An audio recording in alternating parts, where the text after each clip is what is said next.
बच्चों हमारा चल रहा है अध्याय 4 और आज हम पढ़ने जा रहे हैं एम्पियर का परिपथीय नियम। एम्पियर का परिपथीय नियम, जैसे आपने जो शुरू में हमने कहते हैं स्टैटिक पढ़ी थी, स्थिर आवेश पढ़ा था, वहां पे आपने देखा था कूलाम नियम के बाद उसको व्याख्या करने के लिए एक और नियम आया था, गाउस का नियम।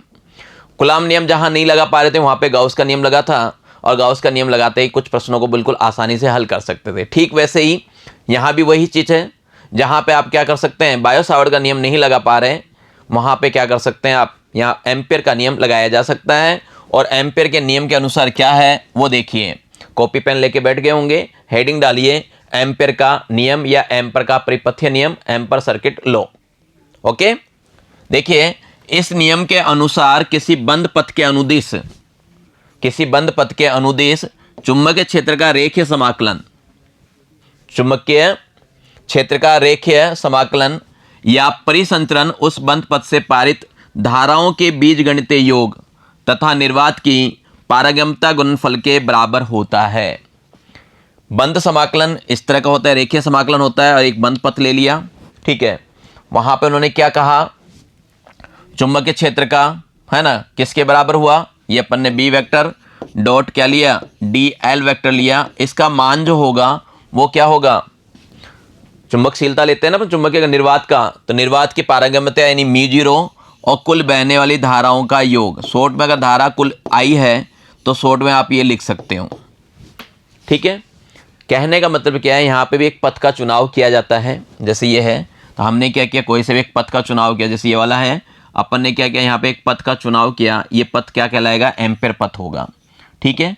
इसके अंदर जो धाराएं बह रही है, देखिए कुछ धाराएं तो क्या होती है, आती है, कुछ जाती है, तो उसका कहते हैं सिग्मा बीजगणितीय योग लेना है। जैसे यहाँ पे आपको मान लो ये I2 ऊपर जा रही है, I1 भी जा रही है, I3 भी जा रही है, तो इसकी बात करूँ सिग्मा आई की, तो आप यूँ कहेंगे I1 plus I2 minus I3 करेंगे, और एक ही तरफ है तो सारे जोड़ देंगे।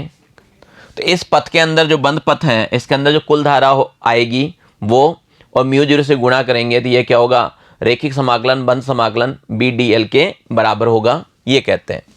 जब भी हम पथ का चुनाव करते हैं तो इस बात का ध्यान रखना चाहिए, आप अगर एम्पियर पथ का चुनाव कर रहे हैं तो क्या ध्यान रखना चाहिए, जिस बिंदु पे आपको गणना करनी है, हमें जिस बिंदु पे गणना करनी है वो बिंदु से वो पथ गुजरना चाहिए, वो बिंदु से क्या होना चाहिए, पथ गुजरना चाहिए, पथ उस बिंदु से पारित होना चाहिए, ठीक है। इस बात का हमें ध्यान रखना है।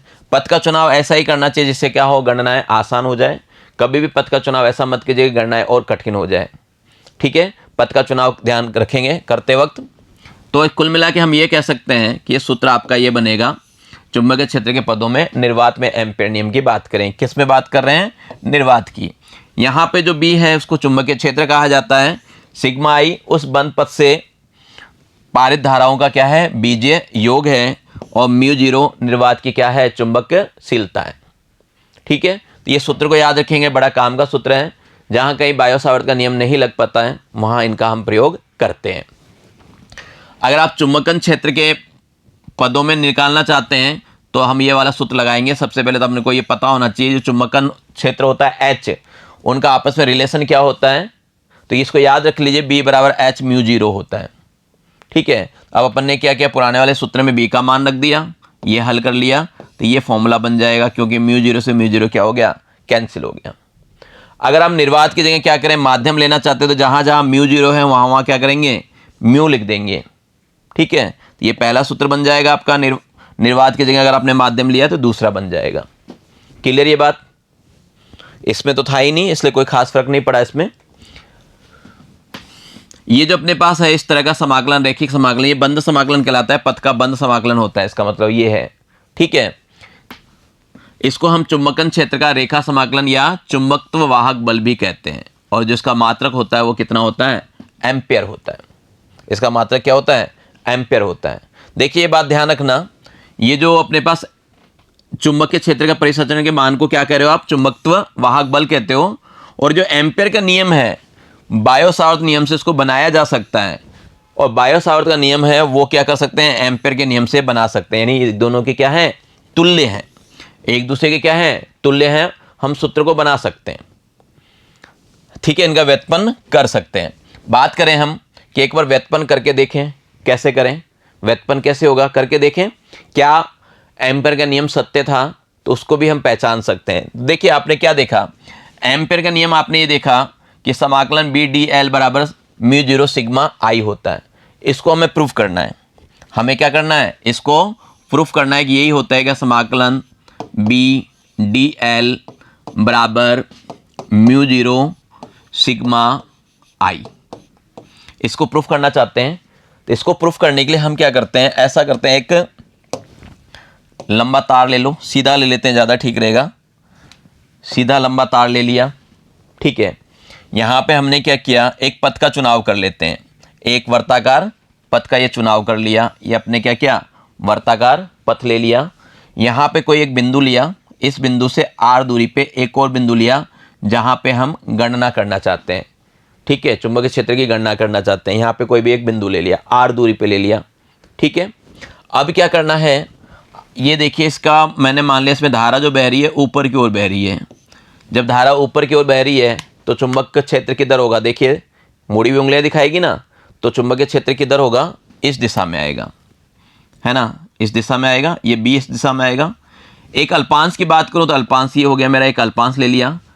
तो आप क्या देख रहे हो, डी एल जो अल्पांश है अपने पास, मान लो ये डी एल अल्पांश है। अल्पांश और चुंबकीय क्षेत्र की दिशा देखिए किधर होती है। यहाँ पे अल्पांश और चुंबकीय क्षेत्र की दिशा देखो किधर होगी, कि क्या देख रहे हो, दोनों की दिशा क्या है, सेम है। दोनों की दिशा क्या है, सेम है। जब दोनों की दिशा सेम है तो यहाँ पे थीटा का जो मान हो गया वो क्या हो गया, जीरो हो गया। थीटा का मान क्या हो गया, जीरो हो गया, ठीक है। अब देखिए यहाँ पे हम अल्पांश बराबर बराबर लेंगे और बिल्कुल बराबर घूमेगा। यहाँ से दूरियां क्या है, बराबर आ रही है ना, हर जगह, हर जगह क्या हो रही है, दूरी बराबर आ रही है। तो ये बी जो है वो हर जगह क्या है, समान है। प्रत्येक जगह क्या है, बी आपका समान है। प्रत्येक जगह बी समान है तो उसको कॉमन भी लिया जा सकता है, ठीक है, समझ गए। जब इन बातों को समझ गए तो चलिए देखिए थोड़ा सा हल करते हैं। इसको अपन क्या लिख सकते हैं, यहाँ जो दिया हुआ है इसको अपन लिखना चाहें तो आप लिख सकते हो, ये जो अपने पास है बी डॉट डी एल बराबर हो गया, बी डॉट खोलते हैं तो ये होता है B D L cos theta. इसको खोलते तो क्या होता है, B D L cos theta होता है, ठीक है।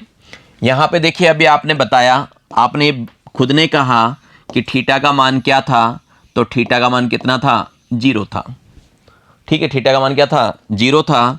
और कोस जीरो का मान आपको पता ही है कितना होता है, एक होता है। कोस जीरो का मान कितना होता है, एक होता है।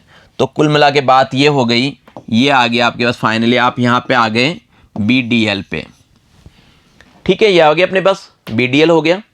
अब मैंने बताया आपको चुंबकीय क्षेत्र तो हर जगह क्या है, बराबर है, कांस्टेंट है। कांस्टेंट है तो ये कांस्टेंट क्या होता है, बाहर आ जाएगा। ये अपना क्या हो गया, बाहर आ गया। और अंदर बच गया आपके पास डी एल, अंदर क्या बच गया, डी एल केवल। देखिए डी एल अल्पांश है, जब समाकलन किया जाता है तो सारे अल्पांश को जोड़ा जाता है। यहाँ पे आपने ऐसा क्षेत्र लिया था, बहुत सारे अल्पांश ये छोटे छोटे, इन सबको जोड़ोगे तो क्या होगा भाई, यहाँ पे सिग्मा डी एल कर लें, एक तरह से हम यही बात कर लें, सिग्मा डी एल क्या होगा, परिधि के बराबर होगा, सीधी सी बात है।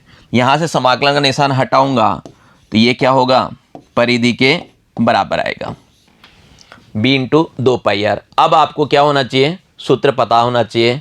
बायस आवर्त नियम से बी बताइए कितना था, आपको ध्यान होगा ये जो बी होता है वो कितना होता है, बी होता है आपका म्यू जीरो आई, ठीक है, म्यू जीरो आई बट्टे में कितना होता है, 2πr होता है। किया था अपन ने, याद करो, बी बराबर क्या होता है, म्यू जीरो आई बटे में 2πr। अब मैं क्या करूं, यहाँ पे b का मान रख देता हूं, है ना, ये जो दिया हुआ है ना पे, इसमें अपन क्या करें, b का मान रख दें। तो जैसे अपन b का मान रखते हैं, ये म्यू जीरो बटे में 2πr, और इधर भी क्या है अपने पास 2πr है, ठीक है। i भी है ना, ये i लिख दिया अपन ने, ठीक है। अब काट लो तो यहाँ देख रहे हो आप कट रहा है, आपका क्या हुआ, 2πr से 2πr कैंसिल। जब कैंसिल किया तो अब आपके पास रिजल्ट जो आया वो क्या आया, रिजल्ट आया अपने पास म्यू जीरो आई। अपने पास रिजल्ट क्या आ गया, म्यू जीरो आई। याद कीजिए म्यू जीरो आई भाई, सिग्मा आई जो है कुल धारा, वहां पे क्या मानी अपन ने, कुल धारा कितनी है, आई है। तो कुल मिला के इसको यूं भी लिखा जा सकता है म्यू जीरो सिग्मा आई। तो अब रिजल्ट क्या लेके आए, इसका मान ही तो निकाल रहे थे हम, इसका मान ही तो निकाल रहे थे, और इसका मान क्या हुआ, यही तो प्राप्त हुआ, एम्पेयर ने भी तो यही कहा, एम्पेयर ने भी क्या कहा, यही बताया ना। देखिए आपको एम्पेयर ने भी यही बताया और हमने इसको क्या किया, प्रूफ कर दिया। इसका मतलब ये हो गया कि एम्पेयर का नियम सत्य है। तो इस तरह हम प्रूफ भी कर सकते हैं, सत्यापित भी कर सकते हैं। हो सकता है आपसे परीक्षा में नियम को सत्यापित करा ले, तो आप सत्यापित कर लेंगे। तो बच्चों आज की कक्षा में हम इतना ही पढ़ेंगे, आगे हम एम्पेयर के नियम के अनुप्रयोग पढ़ेंगे जो कि अगली कक्षा में। तब तक के लिए धन्यवाद, नमस्कार, आपका दिन मंगलमय रहे।